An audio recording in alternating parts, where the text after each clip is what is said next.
Hi, my name is Deirdre and this video is part of my application for advanced RAP training. So looking at RAP and what it is, how it might help, and indeed the different components that are contained within it. So RAP, or a Wellness Recovery Action Plan, is a prevention and wellness approach to life that anyone can use, which supports you making positive changes in the way you feel and that you're reacting or responding to what's going on in your life. It was an approach established in the US, developed by people looking to take back some control in terms of their wellness and recovery. Each individual chooses if and when and what they do in their RAP plan, recognising that one size does not fit all. Everyone's plan is individual to them. You get to decide how long you spend on it, what or who indeed it is you include in it that may assist you in your goal that you are looking to address in terms of that RAP plan. RAP believes that there is no limit to recovery and that anyone and everyone can get well, stay well, and do things that they want with their life. And RAP believes that everyone is equal and should be respected in terms of their own journey. RAP avoids any diagnostic or clinical labelling, recognising that difficult and uncomfortable feelings are normal responses to complex life circumstances. RAP encourages everyone to build on their strengths, focusing on what you can do as opposed to what you can't. And the starting point for everybody is wherever you're at. So, how can it help you? It helps you feel empowered by giving you back some control. RAP can support you to help make decisions about how you take care of yourself and how you might keep yourself safe. It lessens and prevents intrusive or troubling feelings and behaviours, and it improves your quality of life by helping you to achieve goals and dreams. What's there not to like? So there are 5 key concepts which underpin RAP. The first one being hope. So RAP tells us that there is much to hope for. You can work toward and meet your goals. You can lead a happy and productive life. You can get well and stay well for long periods of time. And hope reminds us that difficult times pass and recovery is possible. The second key concept is education, and it's not about book learning. It's more around self-discovery, learning more about yourself and what you are experiencing.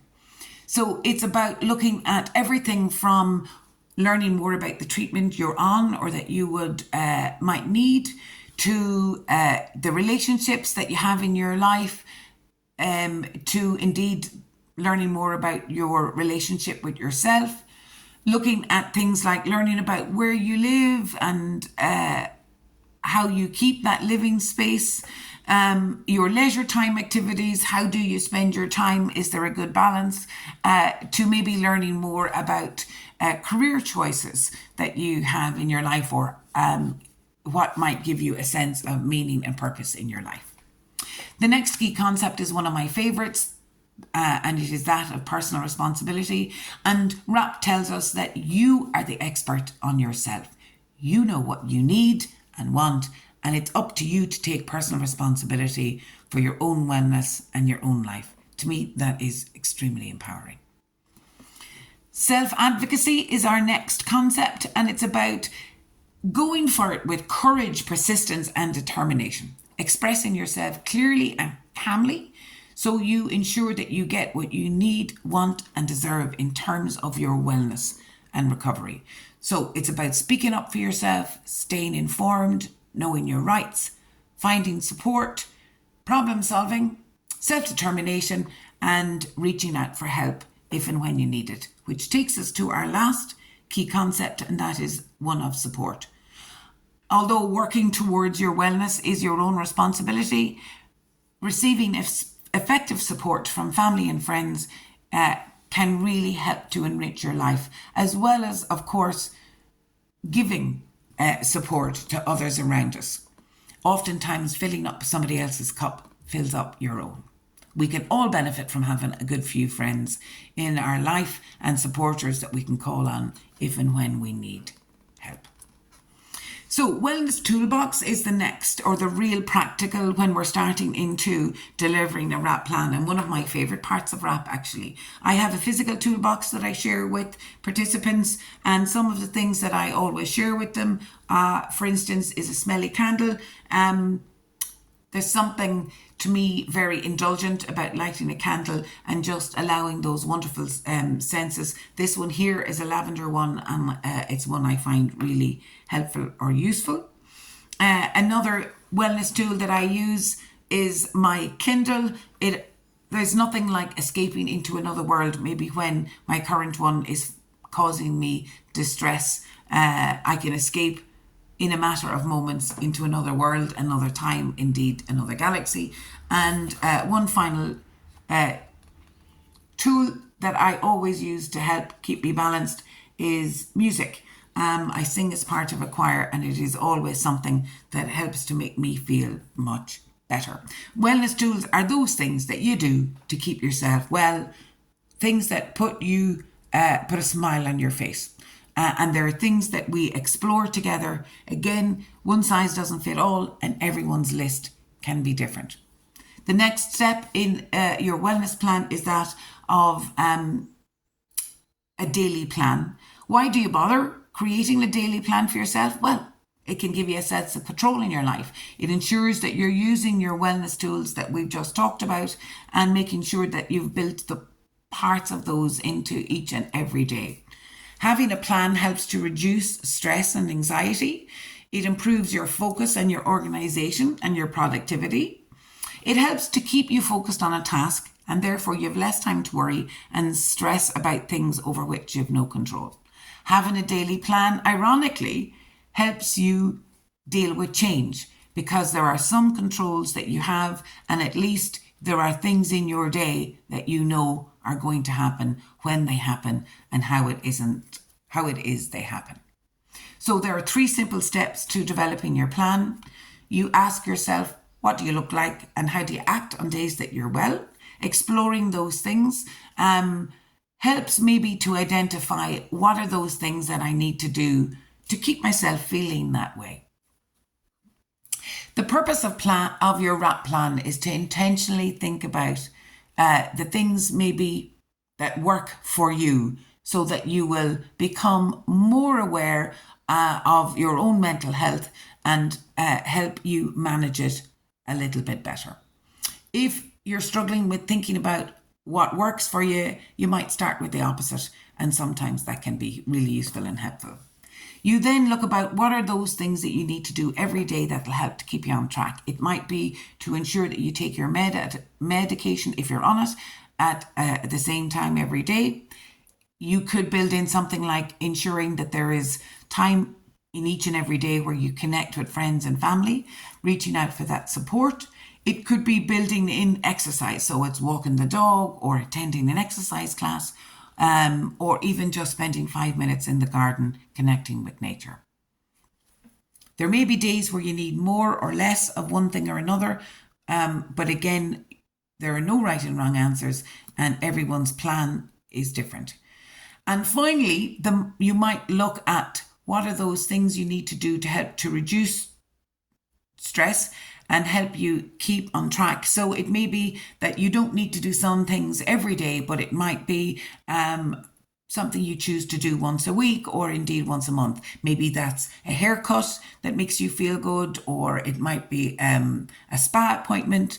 Again, as I say, one size doesn't fit all. Regular WRAP users report that having a daily plan helps them keep well or stay well for longer. What's there not to like? Moving on, let's look at stressors or triggers. Everyone has a personal history of life experiences, some bad, some good, and at certain times, things can happen in our everyday life which can be a reminder of those experiences. When it is a reminder of experiences that are extremely upsetting, it may contribute to you feeling worse. So exploring your stressors is ensuring that you become more aware. That might help you then avoid those stressors or limit their exposure in your life. So What kind of things might stressors be? It might be anniversaries of difficult experiences that you've had in your life. It could indeed be certain people that you know can cause you distress. It might be situations, for example, or events like a family gathering or a public outing that you are required to attend. Indeed, it could even be something as simple as a particular smell or a taste or indeed a song that might be a stressor for you. And again, all perfectly understandable and normal. If you're prepared, you can respond to them differently, which empowers you to support yourself on your wellness and recovery journey and not get sidetracked. So it really is about not allowing yourself to be hijacked by your past, but finding a more positive way to deal with those distressing situations that have occurred in your past, and empowering yourself in your future. Hence the need for an action plan. So it could be something as simple as reminding yourself to take a couple of deep breaths. It could be that you want to do a reality check, or that you might choose to remind yourself that you need to walk away until you are feeling better able to engage with whatever is happening. You could choose to talk to somebody. Really, it is up to you to decide what works best for you. Remember, when you plan actions that bring your focus back to your wellness and recovery, you're less likely to repeat those patterns, and it'll help to stay you on track. Early warning signs. These are internal, subtle signs of change that indicate that you may need to take further action to avert anything getting worse. So they may come out of the blue, or it may be something that once you notice one, that you discover that there's more popping up in your life. So exploring and identifying those early warning signs and reviewing them regularly helps you to take positive steps. So for me, example, one of my early warning signs is where it's self-imposed isolation. So I'm not returning calls to family and friends, and where, simple everyday tasks, I'm finding that I'm struggling with a little bit. When these things happen to me, I know it's time to act to prevent things getting worse. So some of those early warning signs may be familiar feelings. So they could be feelings of not being understood, or maybe it's misdirected anger. These are signs that you know that if you don't address them, they will make you feel increasingly uncomfortable and upset, and may cause you to take those feelings out on people around you, which makes you feel bad, which then starts that really negative cycle in your life. Again, these are normal feelings, and people experience them to some degree from time to time. However, it's important that when thinking of your action plan, that you ensure to include steps that prevents any of those feelings building up. So what could be in your action plan? It could be maybe writing down your feelings. It could be that you want to revisit your daily maintenance plan. It might be that you need to go back to your wellness toolbox and look at including some of those things that you enjoy as part of your daily maintenance plan. It could be something as simple as doing some mindfulness activities, whether that's maybe a jigsaw or some adult colouring. Indeed, it could be baking or gardening, something that allows you to get into a flow and prevent the amount of time you're spending ruminating or focusing on those negative feelings. The next stage of your WRAP plan is when things are breaking down. So you can be the best person ever working on your journey towards your wellness and recovery. You could be following your daily plan, dipping into your wellness toolbox when you need the extra boost, addressing your stressors that threaten to throw you off.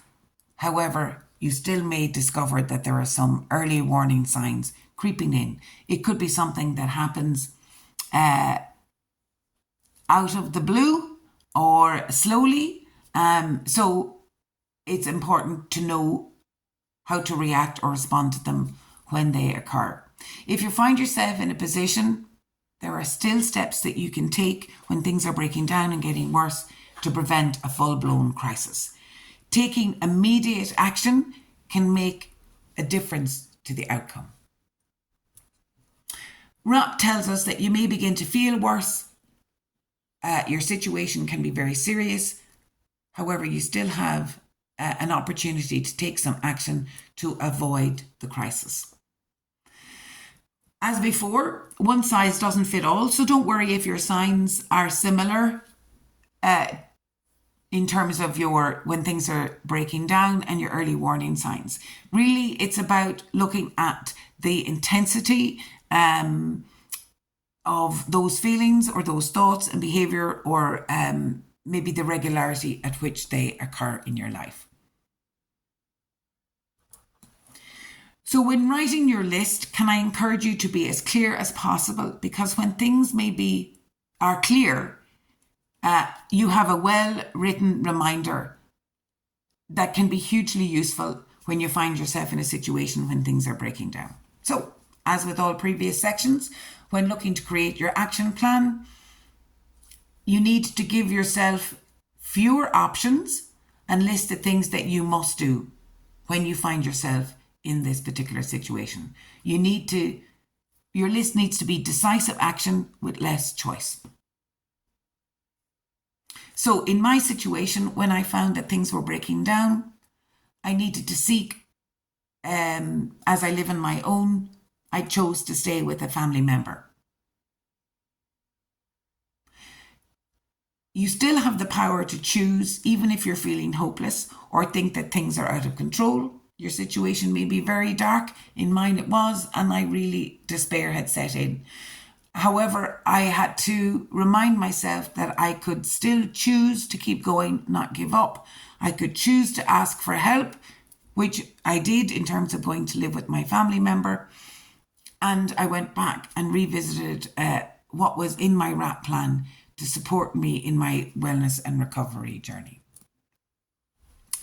If all else fails and you find yourself in a crisis, despite all your hard work and your planning and your assertive action, you may begin to feel totally out of control, and therefore it's time to ask others to help and support you. Developing the plan when you're well allows others to know what you want for yourself to support you to get better. It ensures that your voice is still heard while recognising that you have an important part to play in your own recovery and wellness. So this part of RAP is different from other parts because you may choose to share it with others.